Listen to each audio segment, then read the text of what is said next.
thil tu te chi bai vek ule voi hi August ni khat zir top ni ani a lo lama kan riaka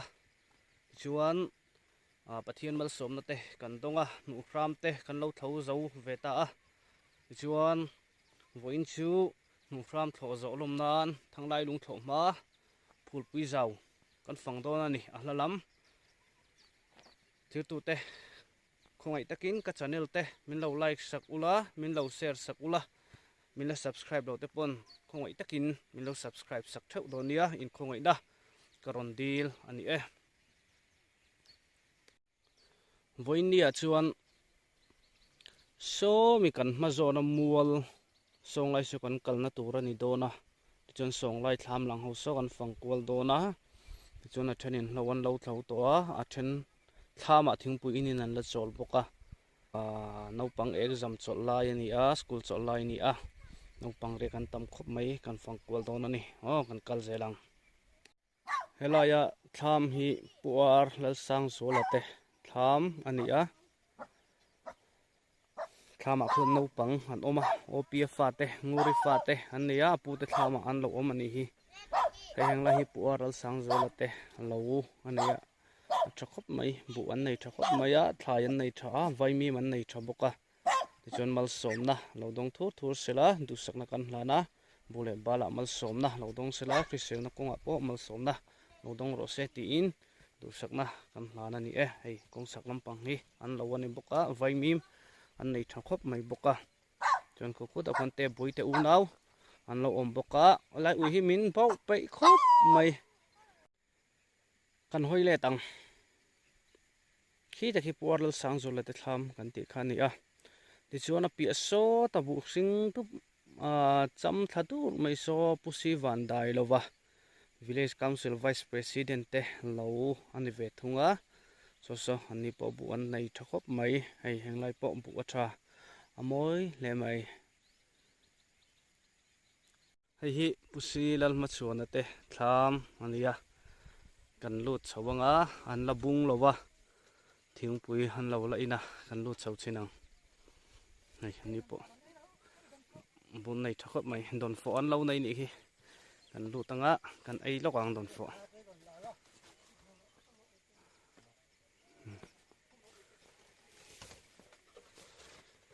ni po hai mangkhong lo siam le ni hi kam to em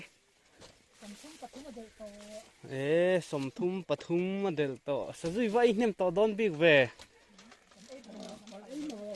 hay mangkhong hi kan bi chiang lo ka nge hay ti hian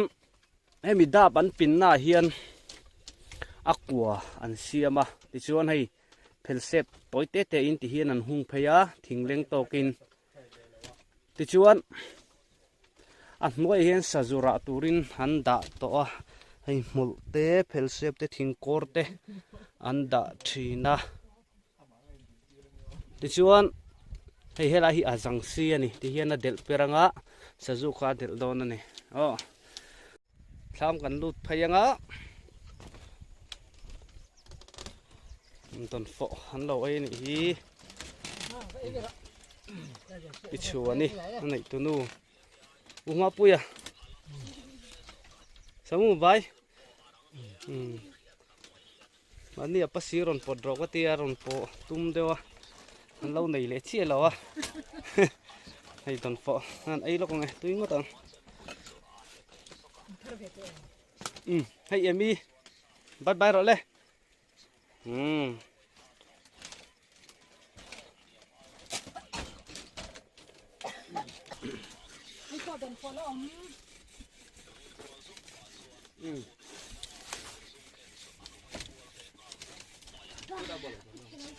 chị hình khô là mì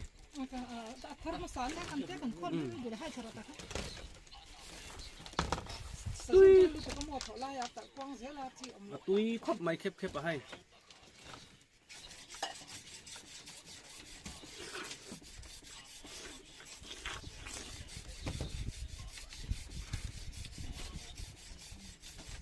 hay không ăn này tôi phải chấm tu thọ lâu ta hay hi mi dâu pa lùng ta dik ta cái này hay lùng anh ấy lúng ta địch tắc này hay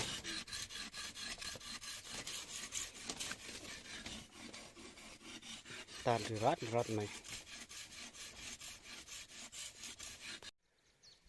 pusi lần mất chuột này thà mà trăng gần chua cả thì chuan kan kal le tur hi tangwal tran pui ate lo ania chon helai lo ka hian lo thlawin an lo oma kong chaka hian kan va po anga chuan khu ta tham khu pulat tangwal tran pui te tham ania nai jok khu a hla jok khu putlang hming thang ate pukeral thum zel ate lo ania kan lut thla anga ti chuan a thlanga huan siama pulal siam thara oma a fe chun kan lut thla bokang helai hian lo an lo thlawa thamon ate apuhlun ate hawin nu ram an la zo lo deuh ni hi ni po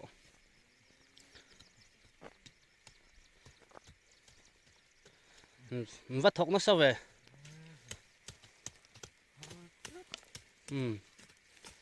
ni po hei lo an lo thlo na sa hle mai hi ta khi zo nu ni muana nu pui ani a korsen ha khi he ta hi apuhluna ani chuan hei hi muana ania pula thamuna nấu bằng nhân nấu thấu về hay thấu nấu thò đấy cú min chu luya kalman meu lo ni muana po lo an nei zau dewa ni hi sangha man thei khop maya lena den pon len den thiam ani muan sangha han ti ni then hi chon hay ni po lo tur tle ma zong ne mau nu ania mau nu hi chu alang por ma khim shima anim hlote hi chu atam lu tuk bik lo ni hi ni po nei lo an nei thakop mai he lampang hin lo ani a kung thlang lampang te kung a chin thlang lampang te po hi ani a hei he lampang te hi ani boka ni po bal som na lo dong sela khrisel na tha lo nei sela an bule balte pon ra thatak lo chu asela du sakna kan hlana ni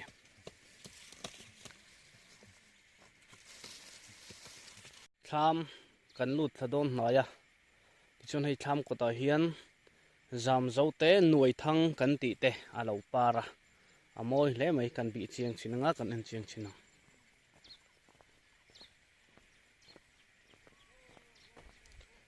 hei hi nuai thang kan ti kha ania apar moi khop mai hai asen le asen dal mo var de ti ani apar pul ni che la si lo ani chon het han asen tak lo om boka ai ta hi ni a moi le mai hello hian kim zoi ta chung an ron ho in ho don mi lam nai lama in fe ho dona don fo aron khai va mai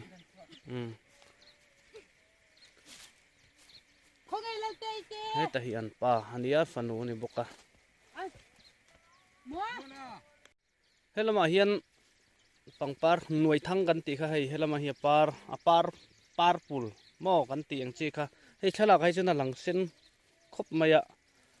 maro chu apar pul ani hei hi ti chon hei thlang lama hian avar te asen no sen deuh chek te alo oma ti chon hei hela hian asen pangai alo oma thanglama hian asen pangai om boka chon hei heta hian a purple kan ti kha om boka ni hei heta hi om boka chon soda sona par var asen deuh asen dal om boka ni moi khop mai hei hi putlang hming thanga te lo kan ti kha ni a puthum zela te lo ani putlang hming thanga ni a pa ber chu mar chu ni hi chu na thok thei to loga afa te nan toka pukelal thum zela kan ti to chon hei kan lut phei do na heng la hian hei vai mim lo ngo khung mai apui khop mai bu tha boka an nei tha hle mai heng la hi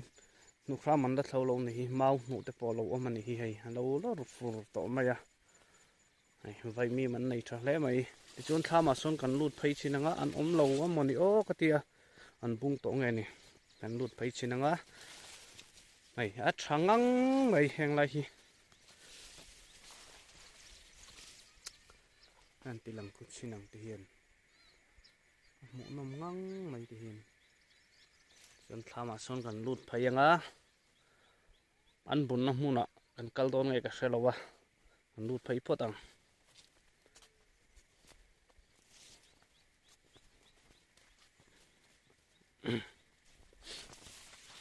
vai mi man nei tam don hle mai hei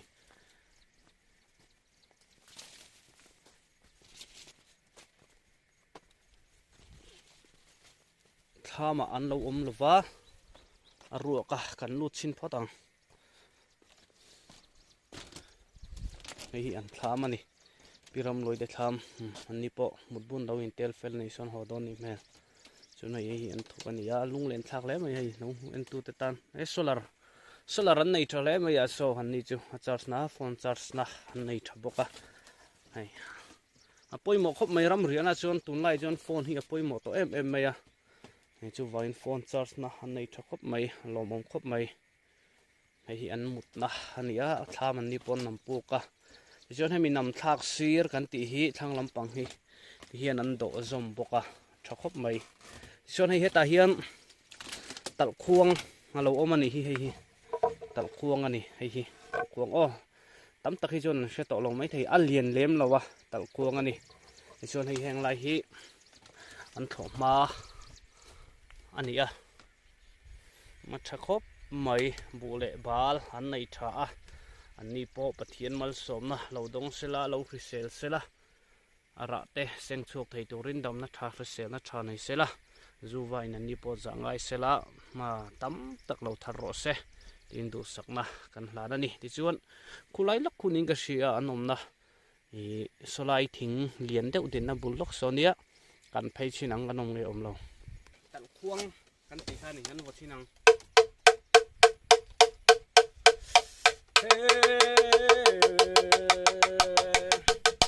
man lai chuan lo man nei a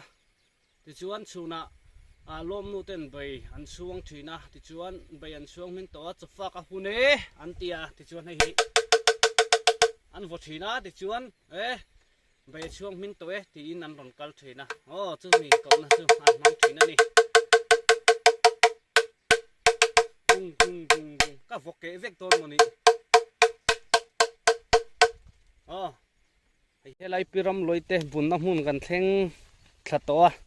ti chuan a pia hian a fanu suan pui chaupi bunga chun so da so an pa pulal thum zela ani hei mau nu ani ani po mau nu alien to khop mai ro tu ya tha a soita kang kham nu pui kan thau zo ma a ti chuan nu fram hi kan khoi kan man mo lo thina kan buai na kum tin hi ni ve de u zia ni nu fram hi kan muang chang thina ro tu lo tha to sia ni ma chak sia ai ani po tho to reng la hin nei chau ni bai bi ngan nga ni o hanni hi chu wangin ai zolami te in lo en chuan bai bing cha ro bai bi ngan nga ngang mai hei maro chu kan thok kha thing tlang na te hi chu waya thona in peng mai te hi har sa man zokin min lei sak ula ti kha kan han ngen cheu ani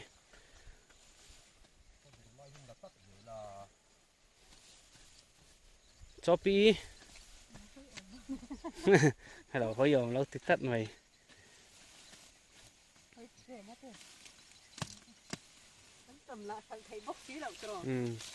i karle anguri ten an la don mo karle chon an tama khal thayang a re ta sang set don ni me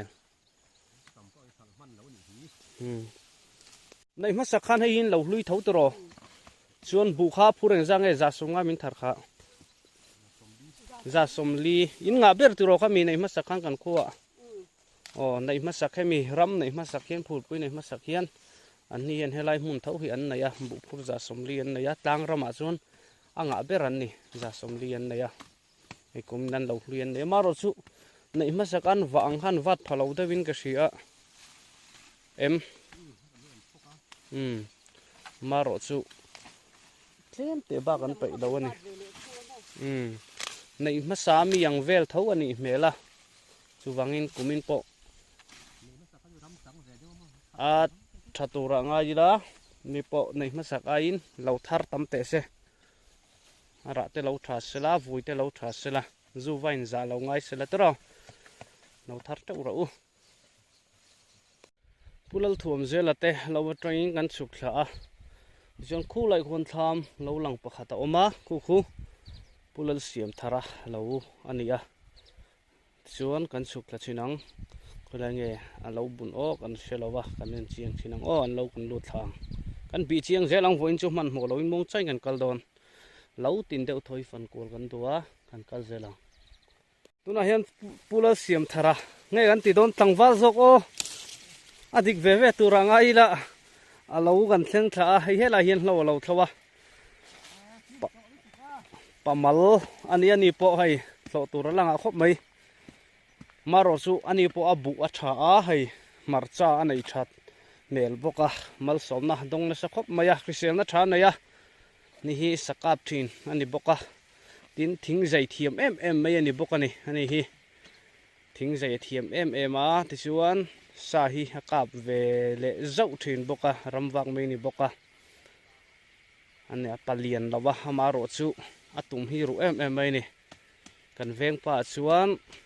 patum ru pol takani henglai hi siam lo kan ti khan ya hai bu hi chortui ti roi chin kha chortui bu achinga a thakhop mai hei chortui bu hi nim di pangai theya kan soi fia le lo kang chortui kan ti hi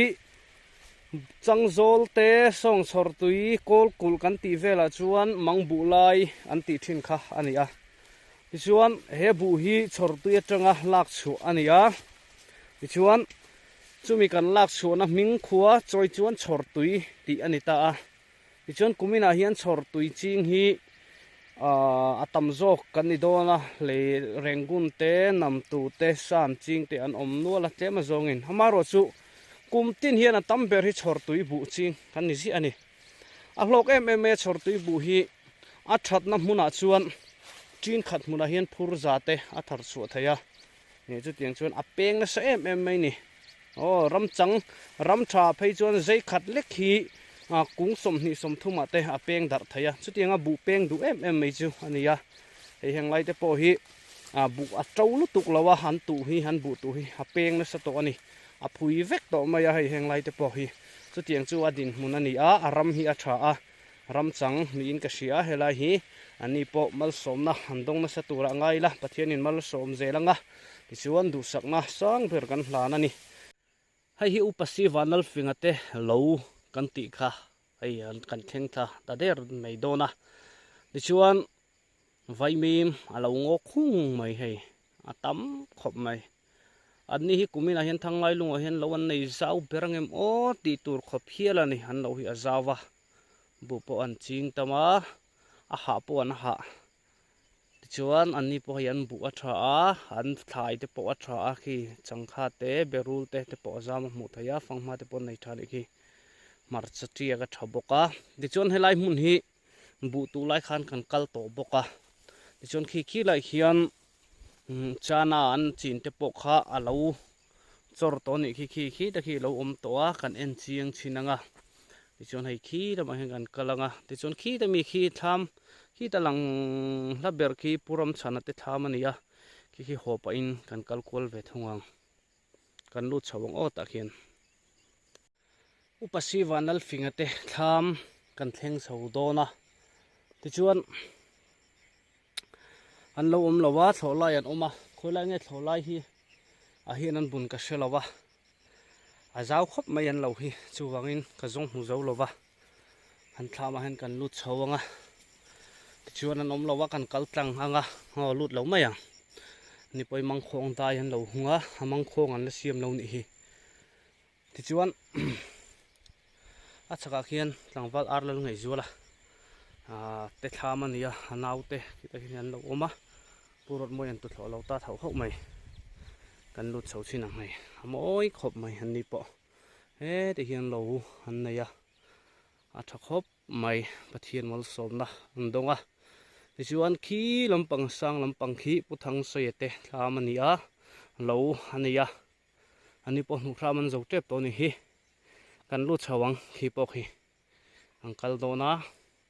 ti chuan so ta pusi lo ram tlunga te lo asong kan kal bokanga kan kal phai zel doni hei ta han purwat moya lo oma tu thlo lo ta ani po labung lo ani hi nang mai na mi bun do na phê pu chan chua ho nge andam lo nge ang có gì đâu vậy nụ sao mình giấu tụi em lom ông anh chứ hay ni po mang khong ba yan lâu xí mà nị mang khong ta cần la cầm lâu à ni po bule bala mal som na lâu đông xe la lâu thar te uro xe thì xe na thà te lâu này xe la đủ sắc na cần là nó nị ta thâu hộ mày so làm bằng so cần phải so pusil ram trong te pon bung to don nị so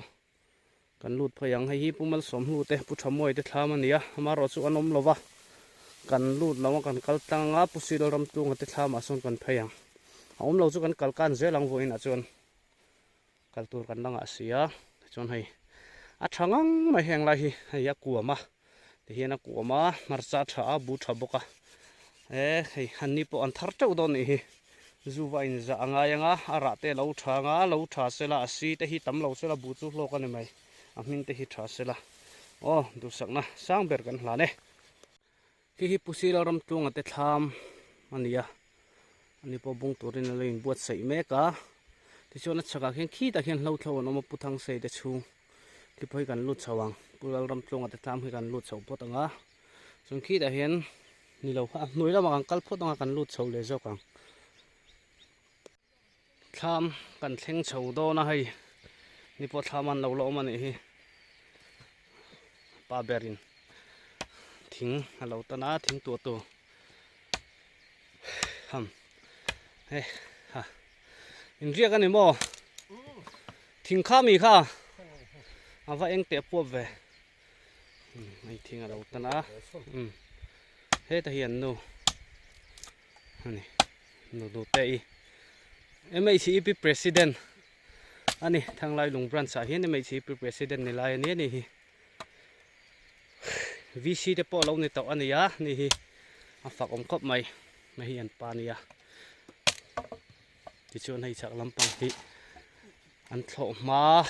ani ya hei ni po marcha te bu te an nei tha khop mai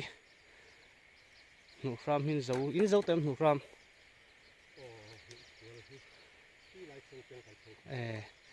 anh ni chun all deuh to ni hi a thual han thlo to voi thum na ani o a thual ni ti chuan nei han ni po mal som na lo dong sela han lo a thakop maya si sel na tha te lo nei sela mal som na lo dong thu thur te se in la riak zel do nem mun po voinan ho do na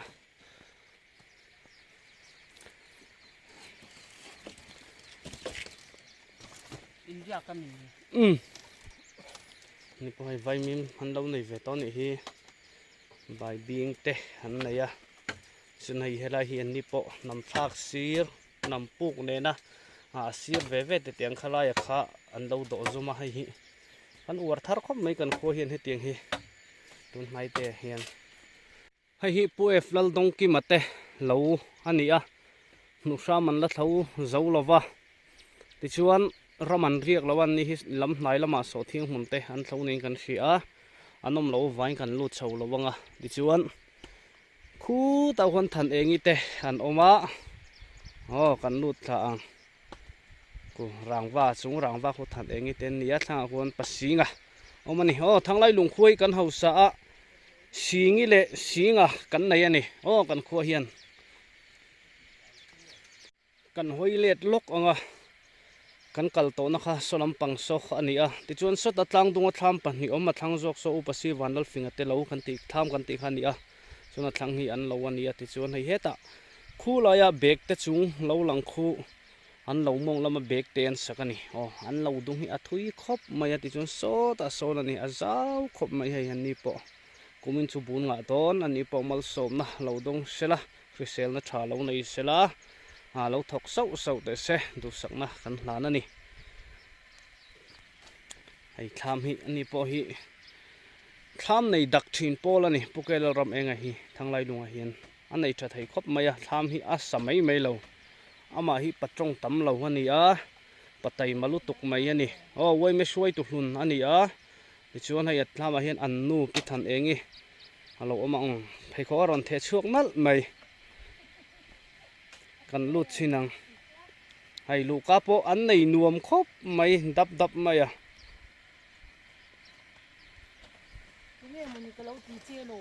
hay pi than engi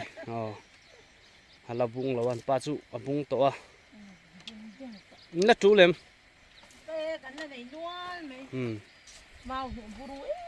nè mau mu na nia heng lai hi mau mu tu ru khop mai ti chuan nei an ni po heng lai hi han yan tho ma te a thangang mai a han tho ten to chin hi chu pathian mal som na lo dong sela han ni po bu le bala ti chuan si sel na tha te lo nei sela mal som na lo dong thu ro se tu sak na hi kan lan ani pukel rem enga te thama train kan chuka pusing lian khuma kan venga chuan an ni hi minga chuan an hau sapera singi oma singa ani hei hi ti chuan hei tham kota hi tian thing zai an lo tunga an lo phoro ani hi char tin ani hei hi char tin thing zai thing nge ka fe chi lo wa thing hing ni chu char tin ani kan lu thang kan lu tang thama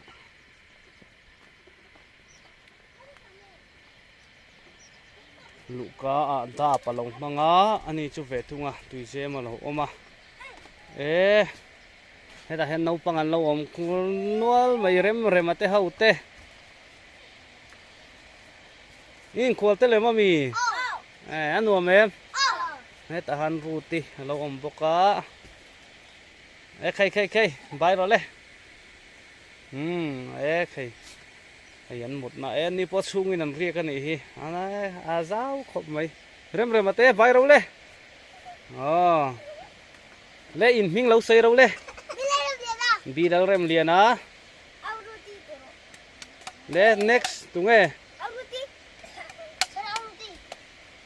chuan next ka sila khoi tlongi next bingor than sangi hay pusing lian khu mate lo kan ti kha ni a hamong lam khu nu sa man la thau lo ni hu an tana tan chung han la thau zo lo de wan ni hin zo trepa ni po an nei tam lu tuk to lo ni kar le chun an zo thei tur angai la ti chon so ta so an tham kha ni a no pang ho pon lang theia ti chon hei heng la hi marcha an na ngang mai an ni hi ti chon hei het a hian an lo ani chawa ti chon hei helai a hian tu ya long ri hum mai a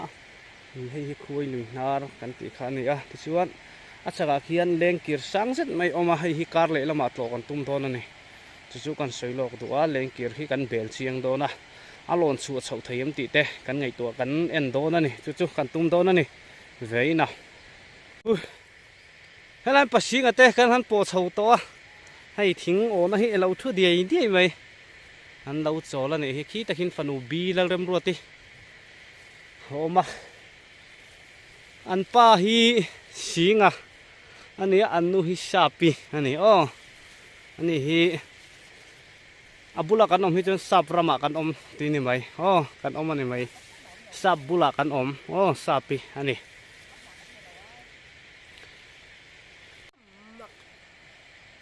tan chung hin zo don to em với nay hồ don em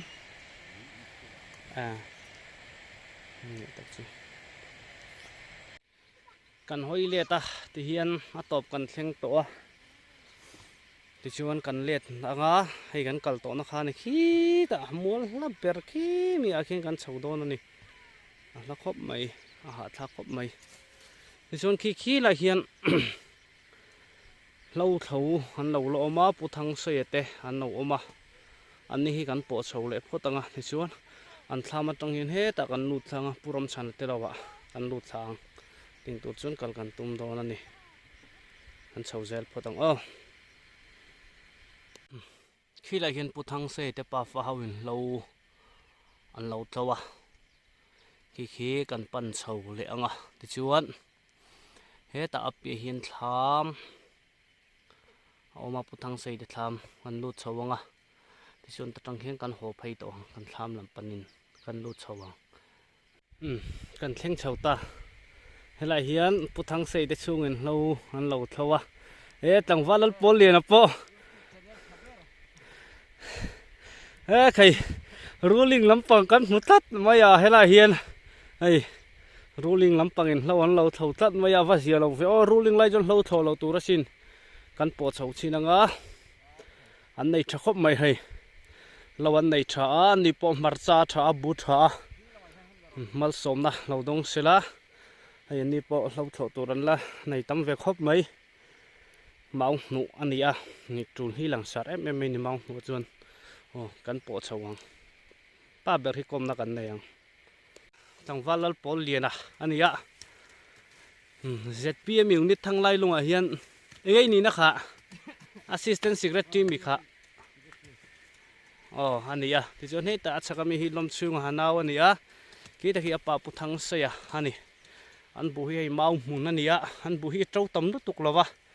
maro chu bu hi ala in siam don chawa ala thadon chaw ro tu tlanga fo wanga lianga heng lai te hi chu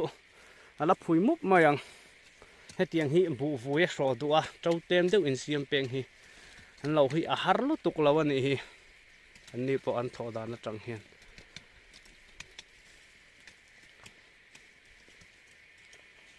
heta han pu thang se ya ania a ming hi chu a se ya ama hi chu a sei lu tuk lem lo ma ro chu patai ma pel teu mai zai dam teu mai nia in dol chu po thiam ani in dol chu thiam teu mai ania ani hi pu sai in lo hi tin ang za mun vel nge trin hi le chan ve mun ve ania chuan bu hi tin ang za ngai tu bu tin ang za ngai tu